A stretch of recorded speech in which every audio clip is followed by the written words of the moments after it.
orang kira-kira ini butuh di dalam kelas. Apa saja contohnya? Contohnya sudah kalian lihat HP-nya masing-masing.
Mudah putus asa. Ada lagi yang tidak lebih berpikir kritis. Berpikir kritis kalian dapat menyelesaikan masalah berdasarkan solusi dari diri sendiri. Ini ada maksud takwa dan berakhlak ini. Ya, itu masyarakat ada di dalam kalian. Karena kalian ada yang Tuhan pun ada yang muslim ibadahnya ya kan.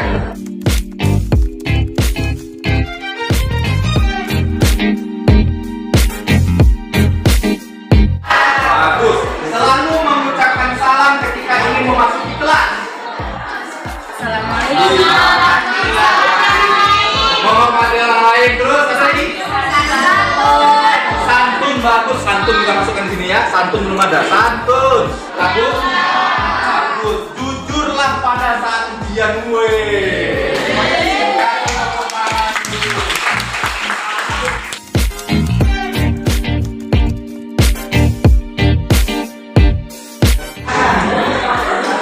Nah, 7 nilai biar kita voting yang akan menjadi keyakinan kelas kita. Jadi 7 nilai pertama: menghormati orang lain, tanggung jawab, kerjasama, suka menolong, gigih.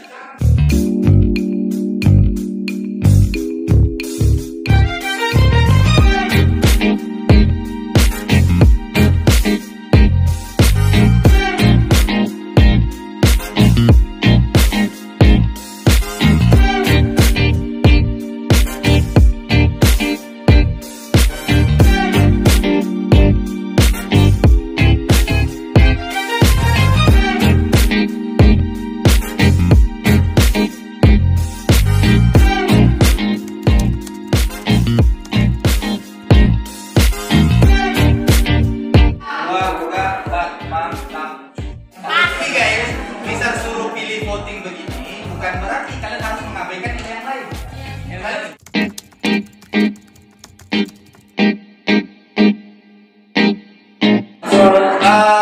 Orang yang bisa menggambar di kelas ini, tolong jumpai Mister untuk supaya kita buat posternya.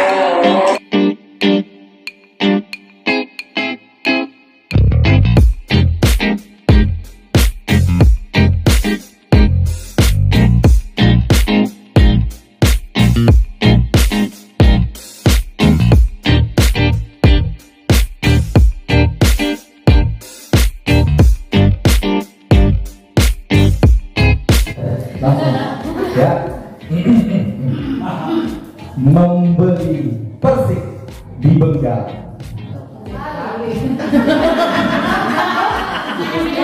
bertemu penjual ramah dan santun. Gara-gara ulah Bu Sri dan Bu Ella, terpaksa saya memikirkan pantun. Assalamualaikum warahmatullahi wabarakatuh. Oke Bapak Ibu, saya juga mengcopy paste pantun Pak Neng dan Pak Santo, ya. Ikan cepat, ikan bagus, lebih cepat lebih bagus. Jadi di sini saya langsung saja Bapak Ibu, diseminasi budaya positif ini dibantu menyampaikan. Saya tekankan sekali lagi Bapak Ibu, kami di sini para CGP tidak berniat, sama sekali tidak berniat untuk menggurui, tapi sekedar penyambung lidah dari pemerintah. Kami cuma ingin menyampaikan apa yang pemerintah inginkan untuk terjadi pada pendidikan tersebut. Jadi di sini saya mengemban tugas untuk menjelaskan 5 posisi kontrol. Tapi sebelum masuk ke materi, saya mau memberikan sebuah pertanyaan pemantik atau lebih tepatnya sebuah kasus kepada Bapak Ibu. Kasusnya seperti ini. Dalam kelas Bapak Ibu tersebut sedang terjadi sebuah kasus. Kasus ini terjadi antara Andi dan Rido. Kita anggap saja namanya seperti itu. Ya, Andi dan Rido terlibat perkelahian.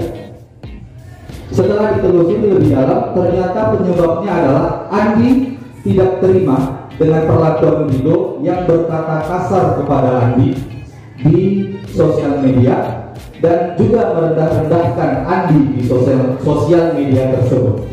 Nah, Bapak Ibu selaku wali kelas, apa yang akan Bapak Ibu lakukan untuk memecahkan masalah ini? Ada yang ingin menyampaikan pendapat? Ada yang Bu Men? Ada yang ingin Bapak? Bagaimana Bapak Ibu memecahkan masalah ini? Guru-guru muda itu kan. Iya, polisi mau coba polisi? Ya, polisi mau coba? Masalahnya Andi dan Rido berkelahi karena Andi tidak terima kalau dia dikata-katain, kalau dia direndah-rendahkan di sosial media. Jadi Rido ini merendahkan atau mengata-ngatai, berkata kasar kepada Andi di sosial media, dan Andi tidak terima. Lalu mereka berkelahi oleh karena alasan itu. Bagaimana? Atau Bu Putri? Di sini? Kasih langsung. Itu paling dapat jalan tempat ini. Jalan terus. Oke, silakan polisi. Ya, apa ini? Oke, kalau dari kasus tadi yang biasa saya lakukan, selaku saya wali kelas, saya memanggil kedua anak tersebut dan saya menanyakan kepada anak tersebut apa masalahnya, kenapa bisa seperti itu gitu. Otomatis kita harus mencari dulu apa masalahnya. Udah ketemu masalahnya, baru dicari solusinya, apa jalan tengah dari masalah tersebut, dan kita menengahi semuanya sehingga selesai masalah tersebut. Itu yang biasa saya lakukan. Oke, terima kasih banyak. Ya, Bapak Ibu, apa yang polisi lakukan tadi, itulah yang disebut dengan posisi kontrol. Jadi apa posisi kontrol itu? Ya, posisi kontrol itu adalah sebuah program disiplin positif yang berpusat kepada murid dan berdasarkan pada program atau pada pandangan restitusi. Menurut Diane Goshen, ya, dalam bukunya Restitution Restructuring School Discipline pada tahun 1998, guru perlu meninjau kembali penerapan disiplin di dalam ruang kelas mereka selama ini. Apakah telah efektif? Apakah berpusat memerdekakan dan memandirikan murid?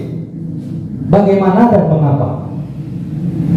Jadi melalui serangkaian riset, Diane Goshen ini, ya, berdasarkan pada teori yang dibilang Pak Santo tadi, yang William Gossel, ya, Diane Goshen ini menyimpulkan bahwa terdapat 5 posisi kontrol yang biasa diisi atau dilakukan oleh guru, orang tua, ataupun siapa saja yang bisa memegang posisi mengontrol orang lain. Posisi yang pertama itu penghukum, kedua pembuat rasa bersalah, yang ketiga itu teman, pemantau, dan manajer. Mari kita coba ulas satu persatu Bapak Ibu. Kita mulai dari yang pertama, yaitu adalah penghukum.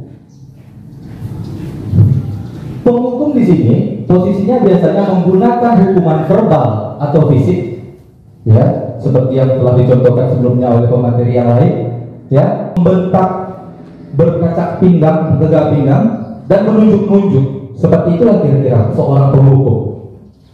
Dan apa yang biasa dilakukan atau diucapkan oleh seorang penghukum, contohnya seperti itu. Terlambat lagi, tiap hari terlambat. Dasar pemalas. Sekarang pusat 50 kali. Nah, seperti yang tadi kita bahas, bahwa terlambat dan push up tidak ada hubungannya. Berarti ini adalah sebuah hukuman. Nah, dampak yang terjadi ketika murid diperlakukan oleh seorang penghukum itu yang pertama adalah merasa jengkel. Jangankan murid kita aja seperti itu jengkel, Bapak Ibu. Terus mendendam, dia karena jengkel tadi mendendam kepada gurunya, atau karena sudah tidak bisa menahan lagi dia bisa agresif. Agresif ini seperti melawan kepada gurunya, karena merasa dia ini nggak sesuai di hukuman, sudah keterlaluan ini, jadinya dia bisa agresif dan tidak menyukai guru dan pelajaran yang diampu. Nah, ini biasa terjadi. Ya, saya pun juga merasakan karena Bapak Ibu, apalagi mata pelajaran saya bahasa Inggris, yang mana ya itulah bisa kita ketahui sendiri. Ya, nah, jadi bagaimana caranya seorang hukum ya ini tadi, dan dampaknya seperti itu kira-kira Bapak Ibu. Pertanyaannya, apakah kita di posisi itu atau tidak? Pas. Ya. Kita lanjutkan untuk posisi kontrol yang kedua. Kena lagi. Posisi kontrol yang kedua itu adalah pembuat rasa bersalah.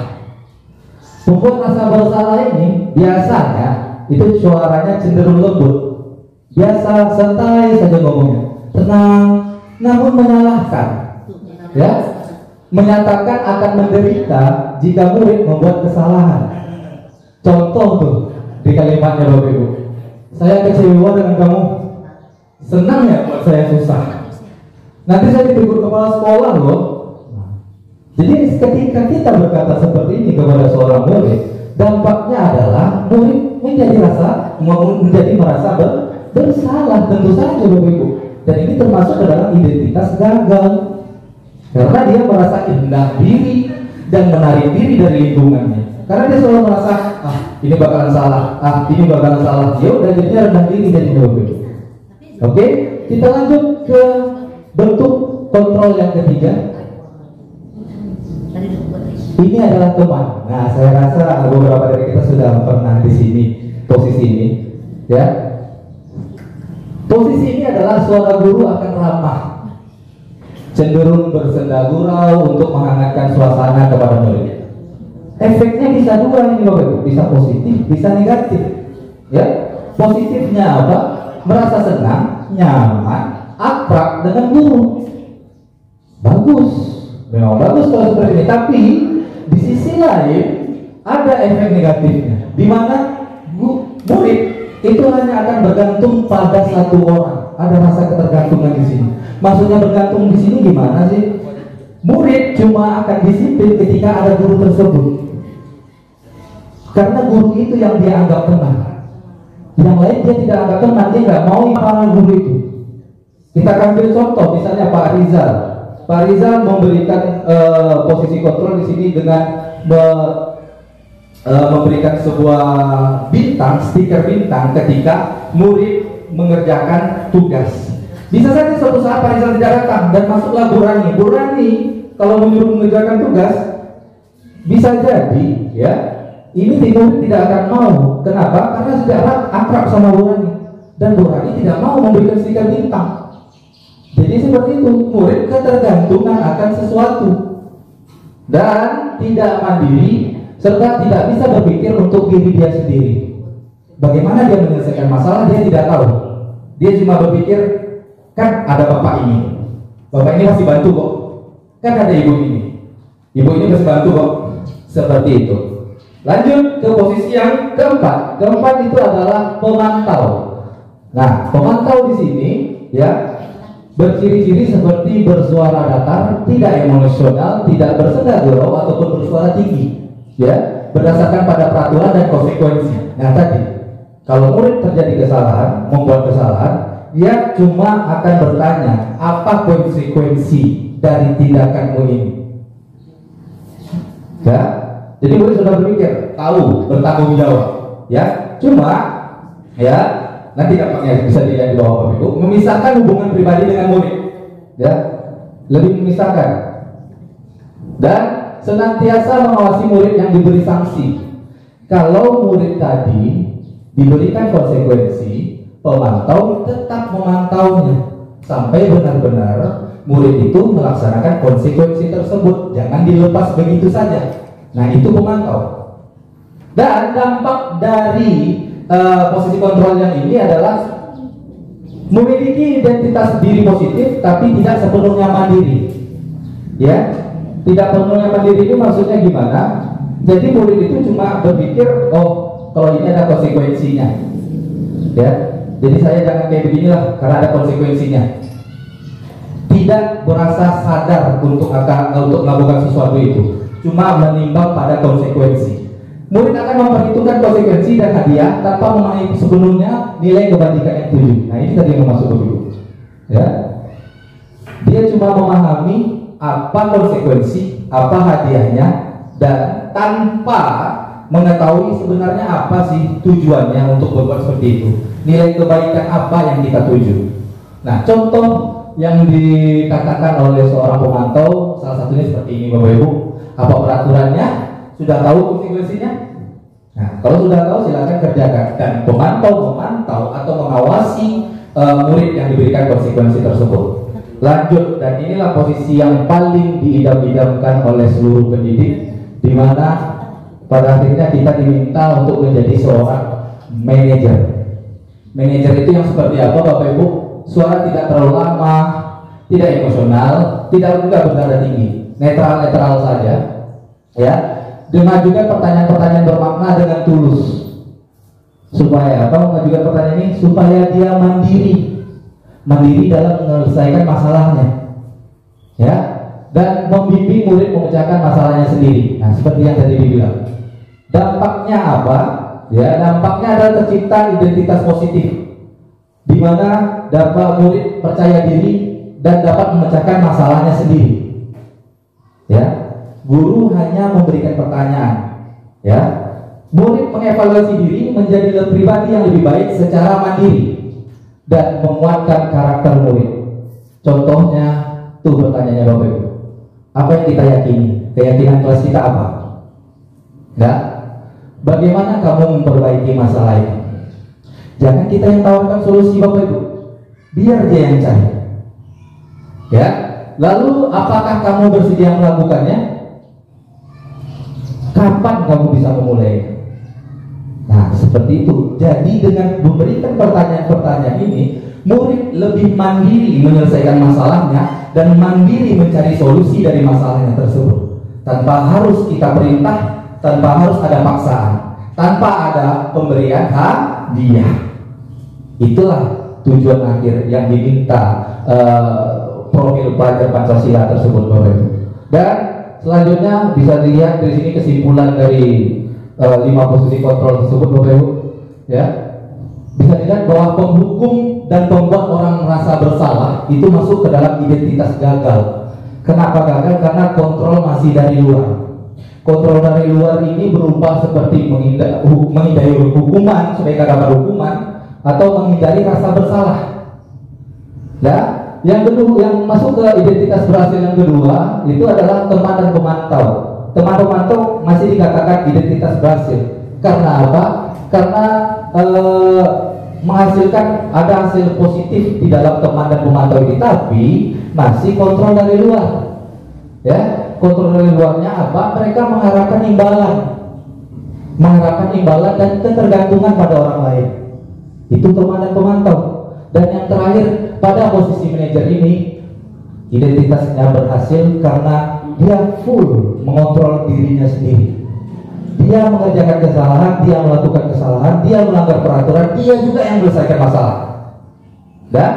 Dan itu motivasinya datang dari diri dia sendiri, bukan karena dia takut hukuman, bukan dia karena mengharapkan imbalan. Bagi itu sekian yang bisa saya dapat sampaikan. ya. Akhir kata saya ucapkan assalamualaikum warahmatullahi wabarakatuh.